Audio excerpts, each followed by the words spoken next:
They call me Vanessa, and Christmas morning became the day I discovered my precise value in my family's eyes. The revelation arrived without theatrics, no shouting matches, no shattered dishware, no emotional explosion. Instead, my mother simply wiped her palms against her festive apron and addressed me as casually as if requesting condiments. She announced, quote, 1. Moments later, my father thrust a document toward me, his tone carrying an unfamiliar coldness that sent chills through me. Quote 2. He stated flatly. Quote, not a single person inquired about the countless overtime shifts I'd endured to purchase that vehicle. Nobody acknowledged those exhausting nights when I'd drag myself home barely conscious from work, while my sister lounged in bed until midday. Gratitude never materialized. Apologies were absent. The unsettling reality was that my labor, my finances, my entire future had apparently always been considered communal property, something fractured inside me, though not in an explosive manner. The break was silent, controlled. I refused to engage in argument. Tears didn't come. I denied them the dramatic scene they were clearly anticipating. Instead, I folded that paper once, tucked it into my pocket, climbed the stairs, and began gathering my belongings. When your own parents reduce you to nothing more than a mobile ATM, that location ceases to be your sanctuary. I departed that residence without signing a single thing. What I left behind was far more significant than they comprehended. 24 hours later, they discovered the message I'd positioned deliberately on the kitchen table. Currently, my sister is experiencing absolute panic, and her fears are completely justified. Before I reveal the actual contents of that message and describe how everything began crumbling apart, please stay with me through this journey. If you've experienced the pain of your family prioritizing someone else over you, listen carefully to what follows. Hit that subscribe button and share in the comments what your response would have been in my situation. My revenge didn't begin with screaming. It started with written words. The frigid outdoor air struck my face sharply when I stepped through the doorway, yet somehow it felt considerably warmer than the kitchen atmosphere I'd just abandoned. I crossed the pavement without registering the holiday decorations or the artificial snow displayed in storefront windows. My thoughts were buzzing far too intensely. I found myself at the small coffee establishment located several blocks away, the place where I frequently stopped after completing late work shifts. The barista behind the counter knew my face and offered a smile, but this particular time I couldn't summon the energy to reciprocate. I ordered whatever words came out first and collapsed into a corner seat. That unsigned guarantor document remained crumpled in my fist. For several minutes, I simply stared at the paper. My parents genuinely believed they could manipulate me through threats into signing away my future on Christmas morning of all days. Would you attach your signature to something like that merely to maintain a roof above your head? Would you remain in a household where your life savings could vanish overnight because, quote, or would you exit like I chose to? When the trembling in my hands finally subsided, I retrieved my phone. The topmost notification on the screen made my stomach plummet. I hadn't authorized any such change. My fingers raced across the screen. Following a frantic phone call to the bank, the disturbing truth emerged. Someone had accessed my account during the previous night from my home IP address. My Christmas surprise had been orchestrated long before I opened my eyes that morning. Fury burned through the initial shock. This transcended simply helping my sister. This was calculated, premeditated. They'd operated behind my back, altered my password, and transferred funds as if it meant nothing. Suddenly, that paper clutched in my hand transformed from a simple family favor into a loaded weapon. I launched a new note on my phone using the same method I employed when work stress became overwhelming.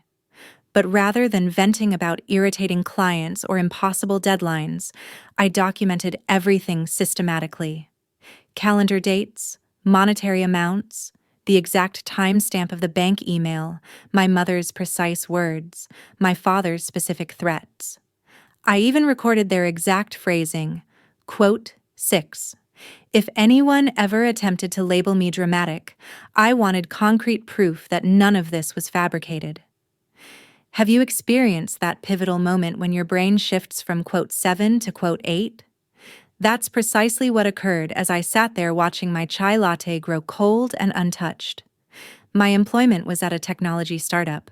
I understood digital trails, IP addresses, and exactly how ugly situations could become when money and signatures were involved in conflicts. If my parents wanted to treat me like a walking wallet, I could approach this like a legal case. I composed an email to the bank articulating clearly that I had not authorized any account transfers and that I absolutely would not be acting as guarantor for any loan or apartment associated with my sister.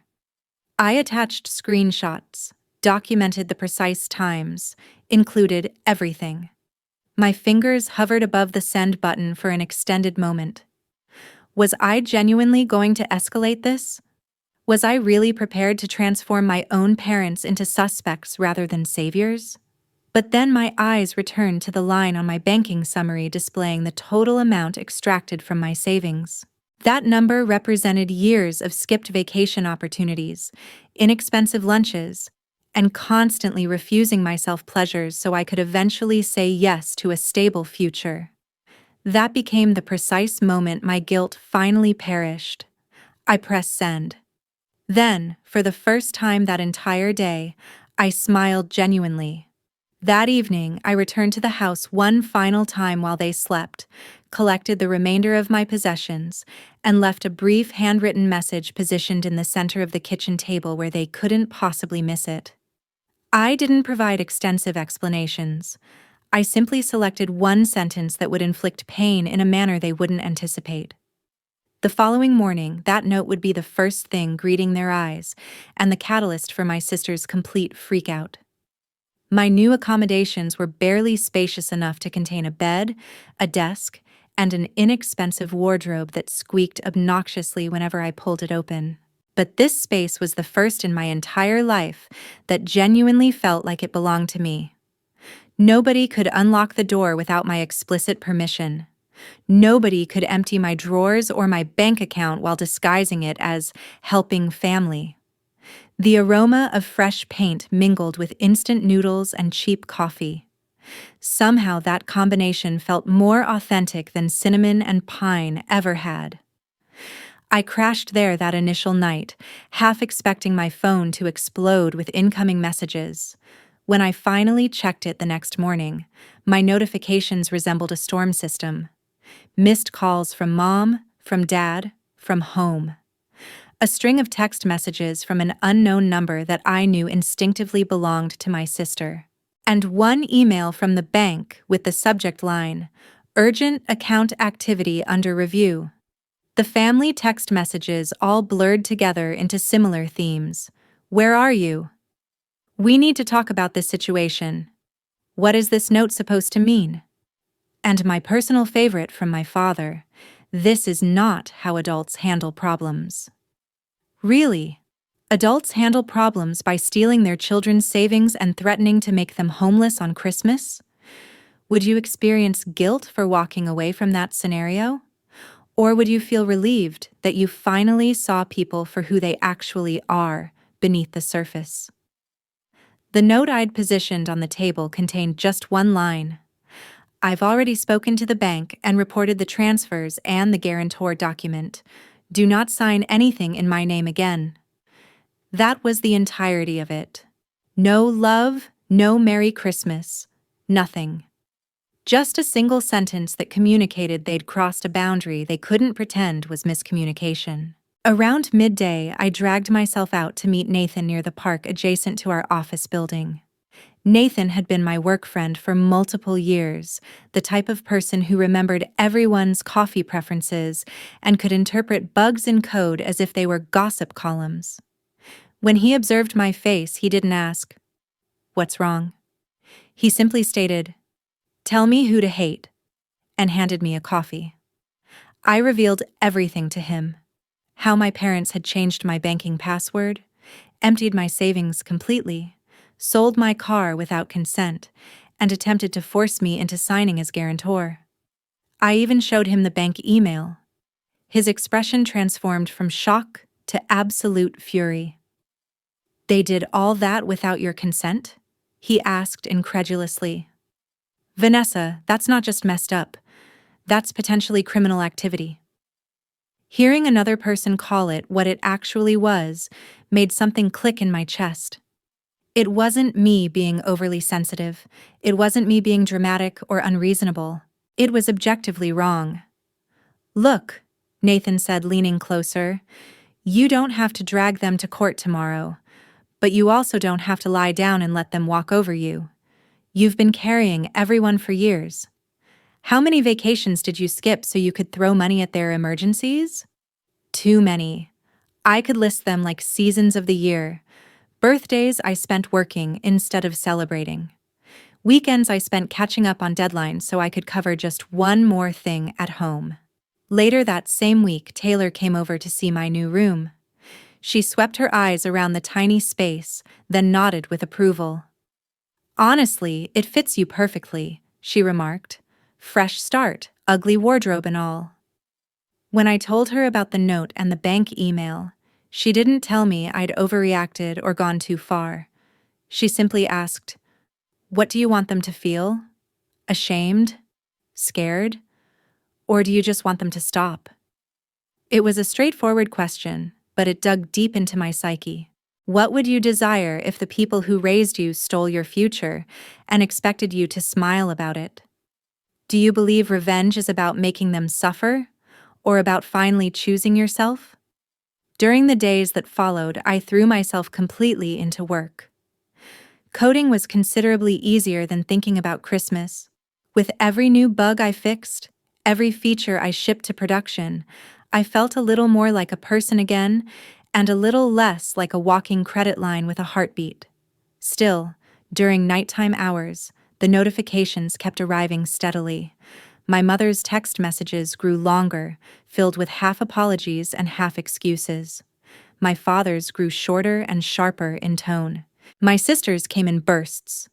Panic, entitlement, silence, then panic again. Then one evening, as I sat on my bed with my laptop open, another email from the bank landed in my inbox. The preview line made my heart thud once, not with fear this time, but with something sharper and more focused. I clicked it open, and as I read the complete message, the shape of my revenge finally came into clear focus. The bank's email was short, formal, and devastating. Just not for me personally. They confirmed that they had frozen the disputed amount, flagged the transfers for formal investigation, and placed a hold on any loan application that listed me as a guarantor until everything was cleared up properly. In straightforward terms, my sister's shiny new apartment was on indefinite pause, and my guarantor signature was officially radioactive. I stared at the screen, imagining my parents and my sister sitting in some polished office, smiling at a loan officer right up until the moment he mentioned that there was a, quote, 29, quote. I wondered whether the blood drained from my father's face first, or if it was my mother who started stuttering. Petty? Perhaps? Honest? Definitely. Several hours later, my mother texted, "Can we meet for coffee? Just us, please." Taylor and Nathan both told me essentially the same thing in different words. Go, but don't go alone. Not physically, but mentally. So before I departed my tiny room, I opened the voice recorder app on my phone and slid it into my jacket pocket. I wasn't going there to scream or to beg for acceptance. I was going there for clarity, maybe even for leverage. The cafe my mother selected was too familiar. It was the establishment we used to visit after school when she'd tell me I was the responsible one, the good example, the future of the family. Funny how rapidly future transformed into funding source. She was already sitting there when I arrived, hands wrapped around a mug she wasn't really drinking from. When she saw me, her eyes filled with tears instantly. Quote 37, she breathed, standing halfway from her chair as if she wasn't sure whether she was allowed to hug me. You look tired. I wonder why, I responded, sitting opposite her. My voice sounded colder than I felt internally. Inside, I was a complete mess of anger, grief, and that tiny leftover fragment of me that still wanted my mother to choose me for once. Sweetheart, about Christmas, she began tentatively. Don't call it Christmas, I interrupted.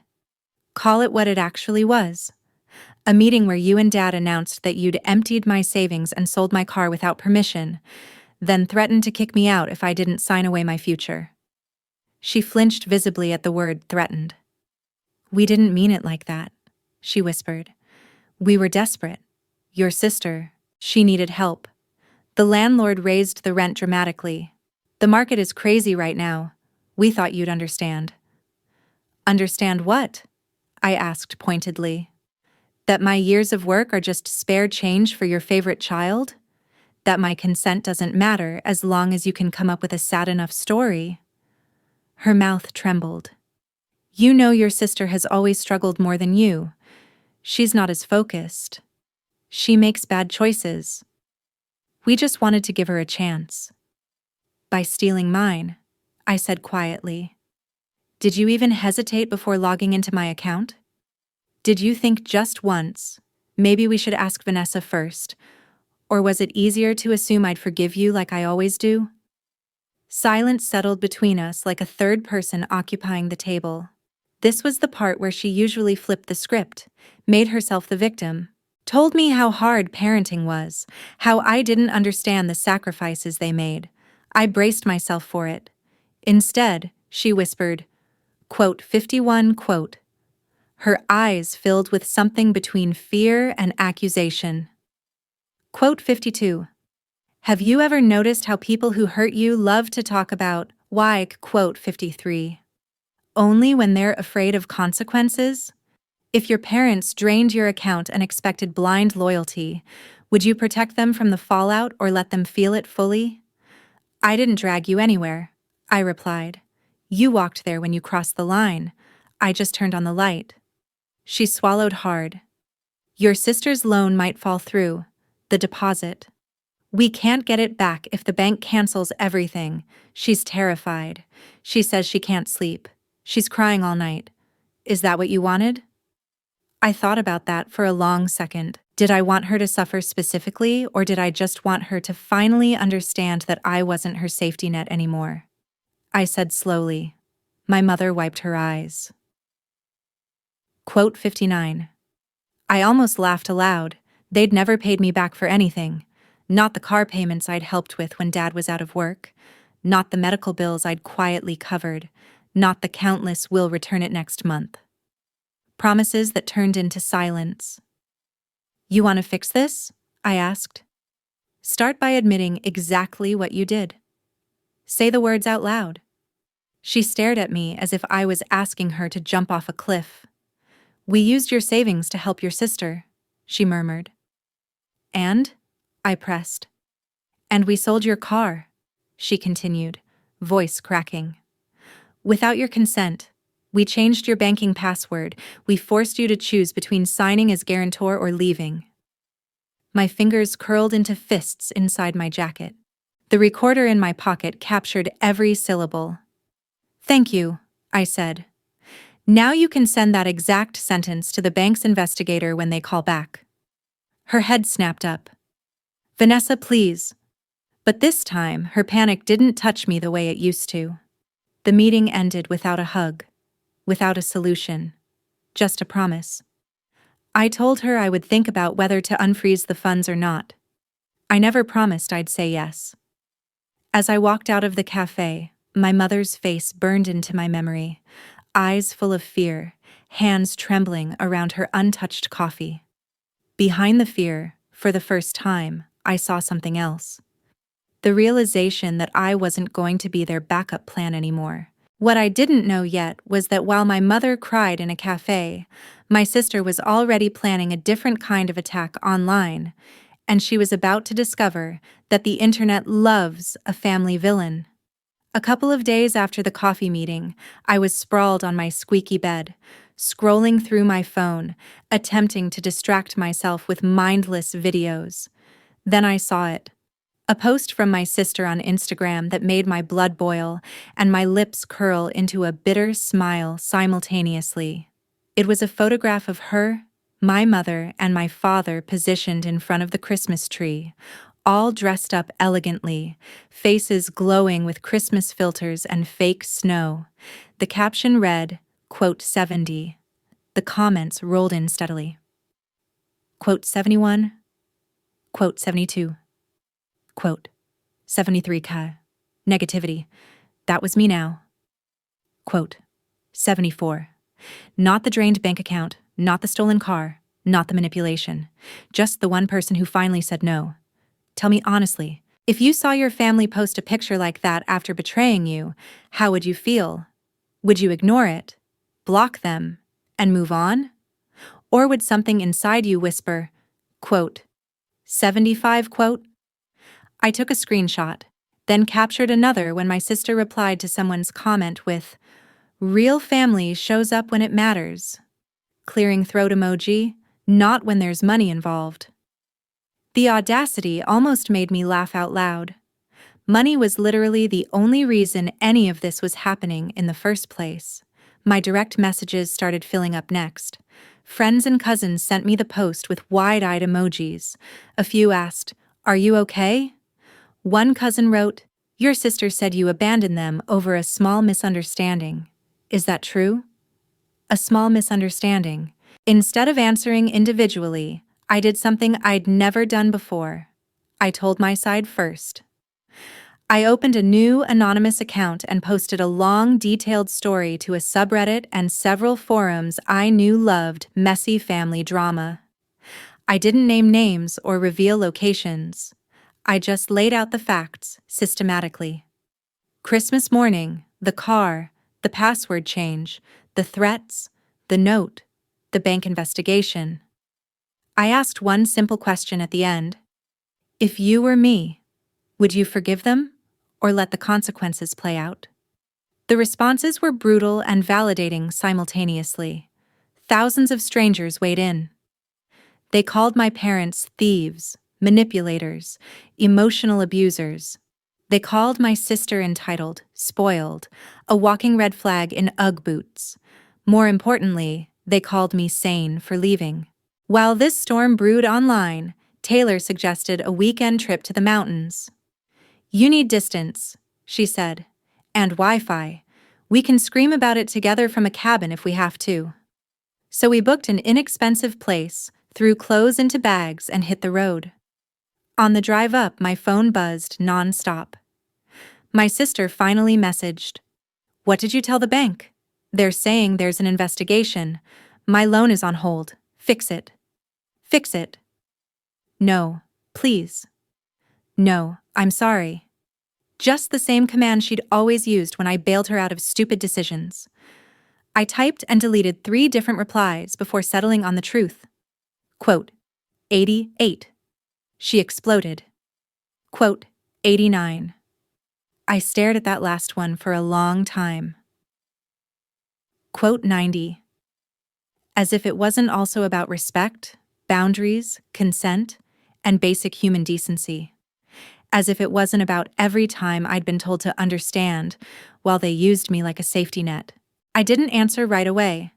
Instead, I watched as my anonymous post climbed higher and higher online. People were stitching it into videos, reacting, dissecting every detail. Quote 92. One creator said. Quote 193. The next morning, I woke up in the cabin to a string of new messages from my mother. This time, there were screenshots attached of my story. Someone had recognized the situation and sent it to her. Quote 94. She demanded. Quote 95. Part of me felt guilty. The other part remembered her exact words in the kitchen. Quote 96. Quote 97. I replied. While I was sitting on the edge of the bed, phone in hand, heart pounding with that mix of dread and adrenaline, Taylor looked up from making coffee. Quote 98. She asked. Quote 99. Quote 100 cows. I said, exhaling deeply.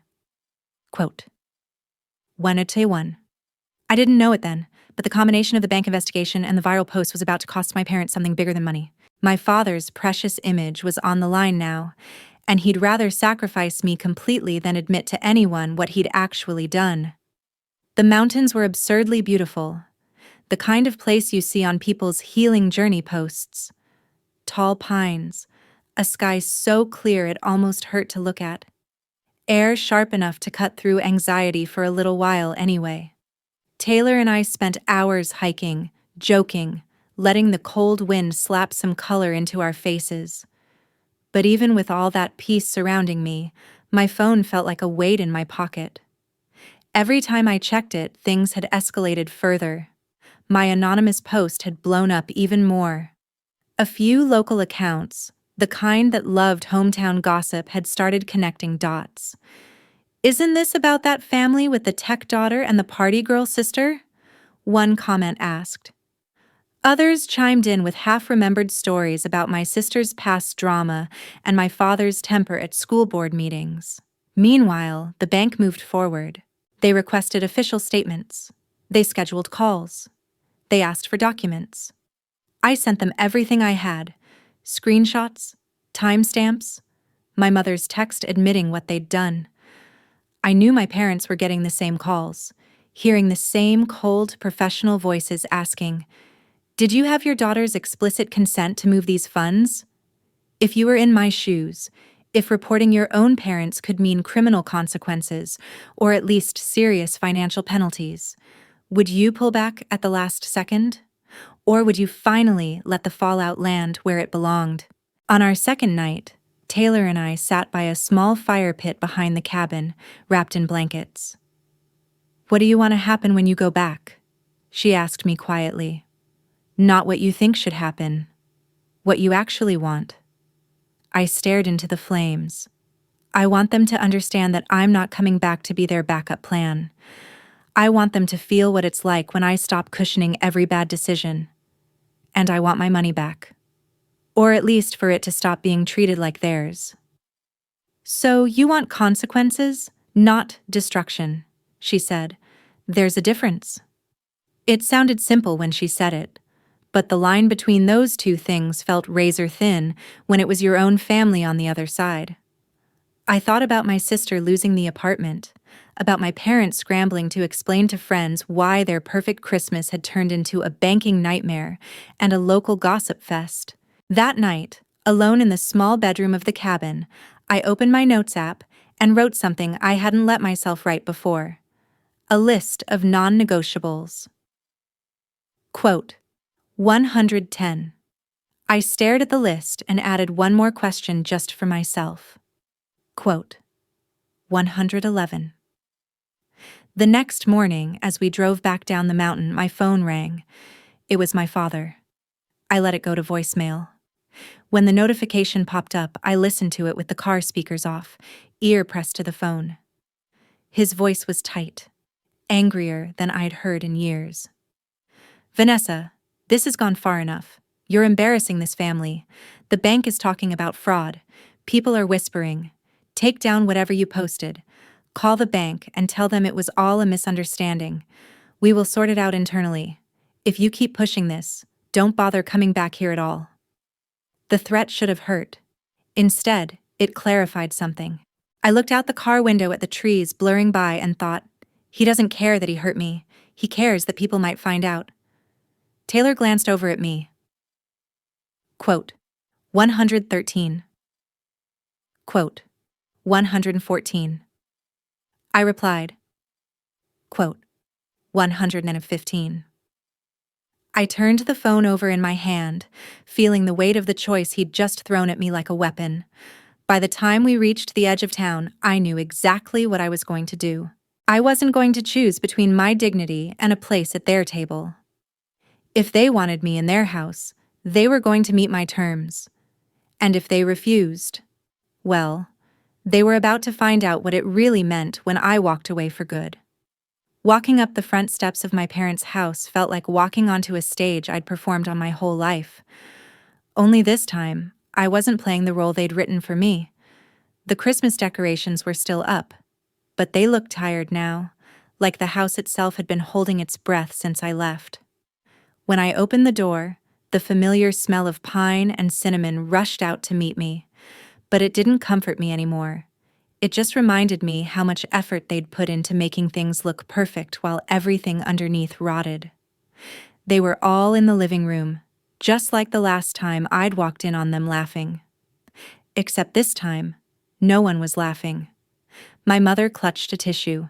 My father's jaw was clenched so hard I could see it from the doorway, and my sister's eyes were red from crying or rage, or both. "You came," my mother said, standing up quickly. "Thank God. We can talk about this calmly now." My father didn't bother standing. Quote 1:18. He ordered, like I was still a kid who'd forgotten to do my homework. I stayed standing. "No," I said. "We'll talk like this." My sister scoffed. "You've turned everyone against us," she snapped. "Do you know what it's like to have people sending me your stupid post and asking if I'm the spoiled leech, sister? My friends are DMing me like I'm some villain in a soap opera." I looked at her slowly. "And what do you tell them? That your car magically disappeared? That your apartment was delayed because of a small misunderstanding?" She flushed. "I tell them my sister is overreacting and trying to ruin my life over money." "There it is again," I said softly. "Over money." My father cut in. "We are not here to rehash every detail. The bank is threatening to escalate this. They're talking about fraud charges. Do you want your parents to have a criminal record because you couldn't handle a simple compromise?" "A simple compromise?" I repeated. "You changed my banking password, emptied my savings, sold my car without consent, and tried to force me into a legal obligation that could destroy my credit if your project went wrong. That's not a compromise. That's theft with extra steps." He stood up then, looming like he thought he could still intimidate me. "Watch your tone." "No," I said again. "You watch your actions." Have you ever had that moment where you realize you're no longer afraid of the person who used to tower over you, where their anger just sounds small? That was this moment for me. I pulled a folded envelope from my bag and placed it on the coffee table. Quote, 134, I said. Quote, 135. My sister lunged for the envelope, eyes wide. Quote, 136, she yelled, voice cracking. Quote, 137. Quote, 38. I cut in. Quote, 139. She shook, pointing a finger at me like a curse. Hanan quote, 140. Hanan quote, 141. I said quietly. Quote, 142. My mother's voice broke through the shouting raw and hoarse. Vanessa, please, we will pay you back. We'll do whatever you want. Just tell the bank to stop. People are talking. Your father's clients are asking questions. That post you wrote? The videos people are making. They're ruining us. That post told the truth, I replied. I didn't mention your names. I didn't post your faces. If people connected the dots, that's because the story fits too well. My father slammed his fist on the table. You owe us respect, he roared. I met his eyes. Respect is earned. You spent my entire savings and sold my car behind my back, then threatened to kick me out if I didn't sign. That's what you earned. Silence fell heavy over the room. They could argue with my feelings all they wanted, but they couldn't argue with the reversed transfers, the canceled guarantor, or the frozen apartment. Those were facts. I took a breath and pulled out one more paper. My list of non-negotiables, rewritten neatly. Quote, 148, I said.